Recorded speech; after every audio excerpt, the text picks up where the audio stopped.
Hi everyone, this is Yabin from Evika. അങ്ങനെ iOS 18.5 beta 4 apple ഇപ്പോൾ release ചെയ്യുന്നുണ്ട്. ഈ ഒരു അപ്ഡേഷൻ വന്നിരിക്കുന്നത് ഏകദേശം 518 MB എൻ്റെ ഐഫോൺ 11 വന്നിരിക്കുന്നത്. മിക്കവാറും എല്ലാ ഡിവൈസിലും 1 GB താഴത്തായിരിക്കും ഈ ഒരു അപ്ഡേഷൻ വരാനുള്ള ചാൻസ് ഉള്ളത്. അതോടൊപ്പം ആപ്പിൾ കുറേയധികം പുതിയ ബീറ്റ അപ്ഡേറ്റ്സ് റിലീസ് ചെയ്യുന്നുണ്ട്. iPadOS, WatchOS, macOS, tvOS, visionOS എന്നീ പറഞ്ഞ എല്ലാ പുതിയ ബീറ്റാസും ആപ്പിൾ റിലീസ് ചെയ്യുന്നുണ്ട്. Make sure beta profile install ചെയ്ത ഡിവൈസുകൾക്ക് മാത്രമായിരിക്കും ഈ ഒരു ബീറ്റ നിങ്ങൾക്ക് കാണാൻ പറ്റുക. അല്ലാത്ത പക്ഷം എല്ലാ ഒഫീഷ്യൽ അപ്ഡേഷനും മാത്രമാണ് നിങ്ങൾക്ക് കിട്ടുക.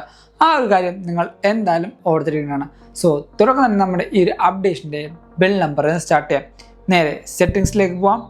അവിടെ ജനറൽ എബൌട്ട് സെക്ഷൻ ഇപ്പോൾ നമ്മുടെ സോഫ്റ്റ് ഓപ്ഷൻ ടാപ്പ് ചെയ്യുമ്പോൾ ഇവിടെ നിങ്ങൾക്ക് കാണാൻ പറ്റും iOS 18.5 22F5068A എന്ന്. ആൽഫബറ്റ് A ആയതുകൊണ്ട് തന്നെ ഒഫീഷ്യൽ അപ്ഡേഷൻ നമുക്ക് അടുത്ത് തന്നെ കിട്ടാനുള്ള ചാൻസ് ഉണ്ട്. എന്നാണ് ഇതിൻ്റെ ഒഫീഷ്യൽ അപ്ഡേഷൻ എന്നുള്ള കാര്യങ്ങൾ എന്താ നമ്മൾ ഈ ഒരു വീഡിയോയുടെ അവസാനം പറയുന്നുണ്ട്. ഈ ഒരു അപ്ഡേഷനിൽ നമുക്ക് പുതിയ ഒരു മോഡേൺ ഫോമിൻ്റെ അപ്ഡേഷൻ ഒന്നും വന്നിട്ടില്ല. അതുകൊണ്ട് തന്നെ നേരത്തെ ഉണ്ടായ ആ ഒരു കണക്ടിവിറ്റി ഓപ്ഷൻസ് തന്നെയായിരിക്കും ഈ ഒരു അപ്ഡേഷനിൽ നമുക്ക് ലഭിക്കാൻ പോകുന്നത്. അടുത്ത് വന്ന മൈനർ ചേഞ്ച് എന്ന് പറഞ്ഞാൽ എല്ലാ ഒഫീഷ്യൽ അപ്ഡേഷനിലും 0.5 അപ്ഡേറ്റിൽ ആപ്പിൾ പുതിയൊരു വാൾപേപ്പർ റിലീസ് ചെയ്യാറുണ്ട്. പ്രൈഡിലാണ് ഈ ഒരു വാൾപേപ്പർ ആപ്പിൾ ഫോക്കസ് ചെയ്യാറ്. നേരെ സെറ്റിംഗ്സ് എടുക്കാം, വാൾപേപ്പർ സെക്ഷൻ എടുത്ത് പുതിയൊരു വാൾപേപ്പർ സെലക്ട് ചെയ്യാൻ നേരം താഴത്തേക്ക് പോകുമ്പോൾ നമുക്ക് ഇത്രയും നേരം ഉണ്ടായ അല്ലെങ്കിൽ ഇത്രയും നാളുണ്ടായ ആ ഒരു പ്രൈഡിൻ്റെ വാൾപേപ്പർ കളക്ഷൻ തന്നെയാണ് ഇവിടെ വന്നിരിക്കുന്നത്. പുതിയ വാൾപേപ്പർ ഒന്നും വന്നിട്ടില്ല. പൊതുവേ ഈ ഒരു അപ്ഡേറ്റിൽ ആപ്പിൾ പുതിയ വാൾപേപ്പർ കൊണ്ടുവരാറുണ്ട്. ഇതിൻ്റെ കൂടെ തന്നെ 2 പുതിയ വാൾപേപ്പറും കൂടെ നമുക്ക് വരാനുള്ള ചാൻസ് ഉണ്ടെന്നാണ് കിട്ടിയ റിപ്പോർട്ട്. ഒരു ഡാർക്കും ഒരു ലൈറ്റ് മോഡിലും വരുന്ന 2 പുതിയ വാൾപേപ്പറും കൂടെ ഈ ഒരു അപ്ഡേഷൻ ലഭിക്കും എന്നാണ് കേൾക്കുന്നത്. അത് പ്രൈഡ് വാൾപേപ്പർ അല്ലാത്ത ഒരു വാൾപേപ്പർ ഉണ്ടാവുന്നതാണ് കിട്ടിയ റിപ്പോർട്ട്. സോ കോഡിങ്ങിൽ അങ്ങനെ കാണിക്കുന്നുണ്ട്.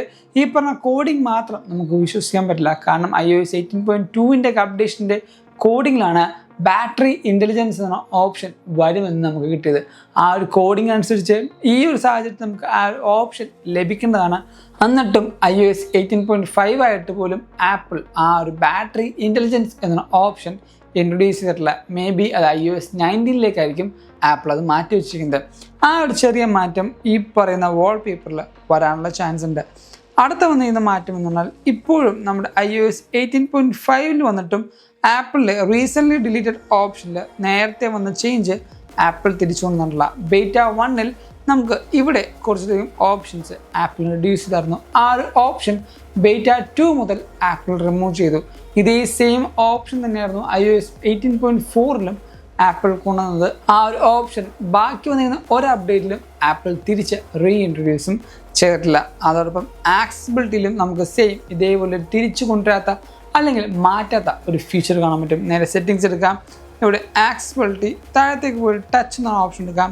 സ്ക്രോൾ ചെയ്ത് ബാക്ക് ടാപ്പിലേക്ക് പോയി കഴിഞ്ഞാൽ ഇവിടെ ഷോ ബാനർ എന്ന ഓപ്ഷൻ ആപ്പിൾ റിമൂവ് ചെയ്തിട്ടില്ല. ഈ ഒരു option may be apple permanent ആയിട്ട് വെക്കാനായിരിക്കും ചാൻസ് ഉള്ളത്. പക്ഷേ ഇത് ഞാനിപ്പോൾ ഓൺ ചെയ്യാം. എന്നിട്ട് ഡബിൾ ടാപ്പ് ചെയ്യുമ്പോൾ ഇവിടെ നിങ്ങൾക്ക് കാണാൻ പറ്റും ചെറിയൊരു ബാനർ ഇനി മുതൽ കാണിക്കുന്നുണ്ട്. കണ്ടോ, ചെറിയൊരു ബാനർ ഡബിൾ ടാപ്പ് ഡിറ്റക്റ്റഡ് എന്നുള്ള ചെറിയൊരു ബാനർ കാണിക്കുന്നുണ്ട്. അത് കുറച്ചധികം അനോയിങ് ആയിരിക്കും, നിങ്ങൾക്ക് ഓഫ് ചെയ്തിടാം. പക്ഷേ നേരത്തെ ഉണ്ടായ iOS 18.4.1 ആ ഒരു ഓപ്ഷൻ ആപ്പിൾ ഡിസേബിൾഡ് ആയിരുന്നു ഡിഫോൾട്ട്ലി. ഈ പറഞ്ഞ ഓപ്ഷൻ വരുന്നതോടെ തന്നെ ആപ്പിളിന് കുറച്ചുകൂടെ കസ്റ്റമൈസേഷൻ കൊണ്ടുവരാനുള്ള ചാൻസ് ഉണ്ട്. പേഴ്സണലി എനിക്ക് ഈ ഒരു ഓപ്ഷൻ ഇഷ്ടമല്ല. നിങ്ങൾക്ക് ഈ പറഞ്ഞ ഓപ്ഷൻ അല്ലെങ്കിൽ ഈ പറഞ്ഞ സെറ്റിങ്സ് ഇഷ്ടമാണെങ്കിൽ എന്തായാലും നമ്മുടെ വീഡിയോ തൊട്ട് താഴത്തെ കമൻറ്റ് ചെയ്യുക. അടുത്തതായിട്ട് ഈ ഒരു അപ്ഡേഷനിൽ വന്ന ബഗ് ഫിക്സും അതേപോലെ ബഗുകളും ചോദിക്കുകയാണെങ്കിൽ കുറേയധികം ബഗ് ഫിക്സ് ആപ്പിൾ ഈ ഒരു അപ്ഡേഷനിൽ കൊണ്ടുവന്നിട്ടുണ്ട്. പക്ഷേ കാർപ്ലേയിൽ കുറച്ചധികം ഇഷ്യൂസ് നമുക്ക് ലഭിക്കുന്ന പോലെ റിപ്പോർട്ടുണ്ട്. നമ്മുടെ ആപ്പിൾ ഫീഡ്ബാക്ക് ആപ്പിൽ പോവുകയാണെങ്കിൽ എല്ലാ കാര്യങ്ങൾക്കും ഒരു റിസോൾവ് ഇഷ്യൂസാണ് ആപ്പിൾ കാണിക്കുന്നത്, എക്സെപ്റ്റ് ഈ പറയുന്ന സിറിയിൽ. ഇവിടെ നിങ്ങൾക്ക് നോക്കുമ്പോൾ മനസ്സിലാവും Siri request to play a song in Apple Music might fail across multiple platform എന്ന് കൊടുത്തിട്ടുണ്ട്. അതുകൊണ്ട് തന്നെ കാർപ്ലേ, ഹോം പോഡ് എന്നീ പറഞ്ഞ എല്ലാ പ്ലാറ്റ്ഫോമിലും ആപ്പിൾ മ്യൂസിക്കിൻ്റെ സിറി റിക്വസ്റ്റ് ഫെയിൽ ആവാനുള്ള ചാൻസ് ഉണ്ടെന്ന് ഇവിടെ ആപ്പിൾ ഒരു നോൺ ഇഷ്യൂ ആയിട്ട് ആപ്പിൾ കൊടുത്തിട്ടുണ്ട്. ഇതല്ലാതെ നിങ്ങൾക്ക് ഈ പറഞ്ഞ iOS 18.5 ബീറ്റ റൺ ചെയ്യുമ്പോൾ വേറെ എന്തെങ്കിലും ബഗ്ഗായിട്ട് ഫീൽ ചെയ്യുന്നുണ്ടെങ്കിൽ എന്തായാലും ഫീഡ്ബാക്ക് ആപ്പിൽ നിങ്ങൾക്ക് ഫീഡ്ബാക്ക് കൊടുക്കാവുന്നതാണ്. ഈ ഒരു ഫീഡ്ബാക്ക് അനുസരിച്ചാണ് ഓരോ അപ്ഡേറ്റിന് ശേഷം ആപ്പിൾ അവരുടെ സോഫ്റ്റ്വെയർ എക്സ്പീരിയൻസ് ഇംപ്രൂവ് ചെയ്യാനായിട്ട് ഹെൽപ്പ് ചെയ്യുന്നത്. സോ എന്തായാലും ഫീഡ്ബാക്ക് ആപ്പ് നന്നായിട്ട് നിങ്ങൾക്ക് യൂസ് ചെയ്യാവുന്നതാണ്. ഇനി ഈ ഒരു അപ്ഡേറ്റിന് ശേഷമുള്ള പെർഫോമൻസ് ചോദിക്കുകയാണെങ്കിൽ ഡീസൻ്റ് ആയിട്ടുള്ളൊരു പെർഫോമൻസ് എനിക്ക് ആസ് ഓഫ് നോ ലഭിക്കുന്നുണ്ട്. മൈക്രോ സ്റ്റാർട്ടേഴ്സോ അല്ലെങ്കിൽ ആപ്ലിക്കേഷൻസിൽ ബഗ്ഗോ ആസ് ഓഫ് നോ എനിക്ക് ഫീൽ ചെയ്യുന്നില്ല. ഒരു 2-3 ദിവസം തറവായിട്ട് യൂസ് ചെയ്തതാണ് ഏതെങ്കിലും ആപ്ലിക്കേഷൻസിൽ ബഗ്ഗോ കാര്യങ്ങളോ ഉണ്ടോ എന്ന് നമുക്ക് മനസ്സിലാവുക. ആ ഒരു കാര്യം പറയുമ്പോൾ തന്നെയാണ് ബാറ്ററിയും ഇതേപോലെ നമുക്ക് ഇനീഷ്യൽ ഇംപ്രഷൻ പറയാൻ പറ്റില്ല. 2-3 ദിവസം യൂസ് ചെയ്താൽ മാത്രമാണ് ബാറ്ററി ഹെൽത്ത് നമുക്ക് പറയാൻ പറ്റുക. ഇവിടെ നിങ്ങൾക്ക് നോക്കുമ്പോൾ മനസ്സിലാവും എൻ്റെ ബാറ്ററി സർവീസ് സ്റ്റേറ്റിലാണ് കാണിക്കുന്നത്. 74% ആണ് എൻ്റെ ബാറ്ററി ഹെൽത്ത് എന്ന് പറയുന്നത്. സോ അതുകൊണ്ട് തന്നെ ആ ഒരു 74 ബാറ്ററി ഹെൽത്തിൻ്റെ ആ ഒരു കപ്പാസിറ്റി മാത്രമായിരിക്കും എനിക്ക് കിട്ടുന്ന ബാറ്ററി ലൈഫ് എന്ന് പറയുന്നത്. സെക്കൻഡറി ഡിവൈസ് ആയതുകൊണ്ട് തന്നെ എനിക്ക് ഈ പറഞ്ഞ ഡിവൈസിൽ ഞാൻ യൂസ് ചെയ്യുന്ന പോലെ അല്ലെങ്കിൽ എനിക്ക് ആവശ്യമുള്ള പോലെ ഈ ഒരു സെക്കൻഡറി ഡിവൈസിൽ എനിക്ക് ബാറ്ററി ഔട്ട്പുട്ട് ലഭിക്കുന്നുണ്ട്. ഈ പറഞ്ഞ ബാറ്ററി എന്ന് പറയുന്നത് ഓരോ ആൾക്കാരുടെയും പേഴ്സണൽ യൂസ് അനുസരിച്ച് എന്തായാലും ചേഞ്ച് ആവും. ആൻഡ് ഹീറ്റിങ്ങിൻ്റെ കാര്യം പറയുകയാണെങ്കിൽ എനിക്ക് ഇത്ര നേരം വീഡിയോ ഷൂട്ട് ചെയ്തിട്ടും വലിയ ഹീറ്റിങ്ങോ അതേപോലെ വലിയ കുഴപ്പങ്ങളോ ഫീൽ ചെയ്യുന്നില്ല. ഈവൻ ദോ സൈഡ് ബാറിലും എനിക്ക് വലിയ ഇഷ്യൂസ് ഒന്നും ഫീൽ ചെയ്യുന്നില്ല.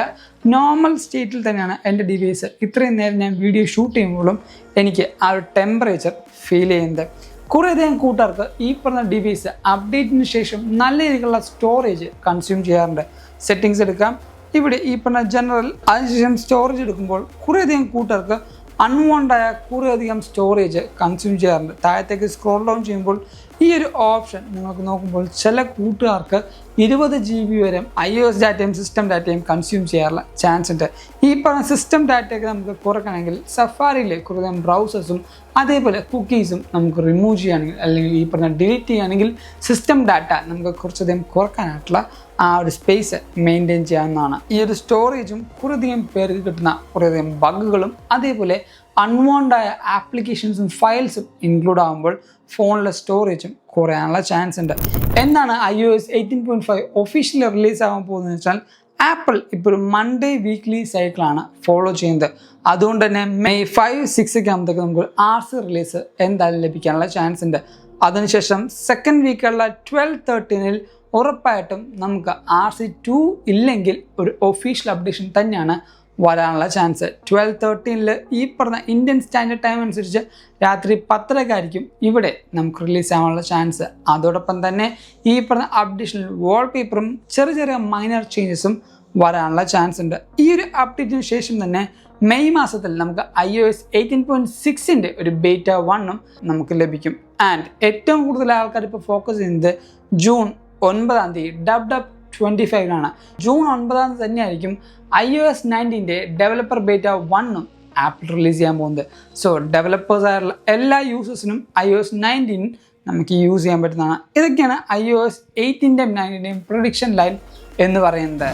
സോ ഇതാണ് നമ്മുടെ iOS 18.5 ബീറ്റ 4 പുതിയ വിശേഷങ്ങൾ എന്ന് പറയുന്നത്. ഈ ഒരു വീഡിയോ നിങ്ങൾ കുറേ കാര്യം മനസ്സിലാക്കിയെന്ന് വിശ്വസിക്കുന്നു. അതുകൊണ്ട് ഈ വീഡിയോ ഇപ്പോൾ തന്നെ ലൈക്ക് ചെയ്യുക. എല്ലാ ആപ്പിൾ കൂട്ടുകാർക്കും ഈ ഒരു വീഡിയോ ഷെയർ ചെയ്ത് കൊടുക്കുക. ഇതേപോലെ ആപ്പിൾ റിലേറ്റഡ് ടോപ്പിക്കിനും കോണ്ടന്റ്സിനും വേണ്ടി നമ്മുടെ ചാനൽ എന്തെങ്കിലും സബ്സ്ക്രൈബ് ചെയ്യുക. ഇൻസ്റ്റാഗ്രാമിൽ കൂടെയും ഫേസ്ബുക്കിൽ കൂടെയും നിങ്ങൾ നമ്മളെ ഫോളോ ചെയ്യാം. ലിങ്ക് ഞാൻ നമ്മുടെ ഡിസ്ക്രിപ്ഷൻ ബോക്സിൽ കൊടുക്കുന്നുണ്ട്. And thank you so much for watching this video. This is Vin Xavier signing from Evica.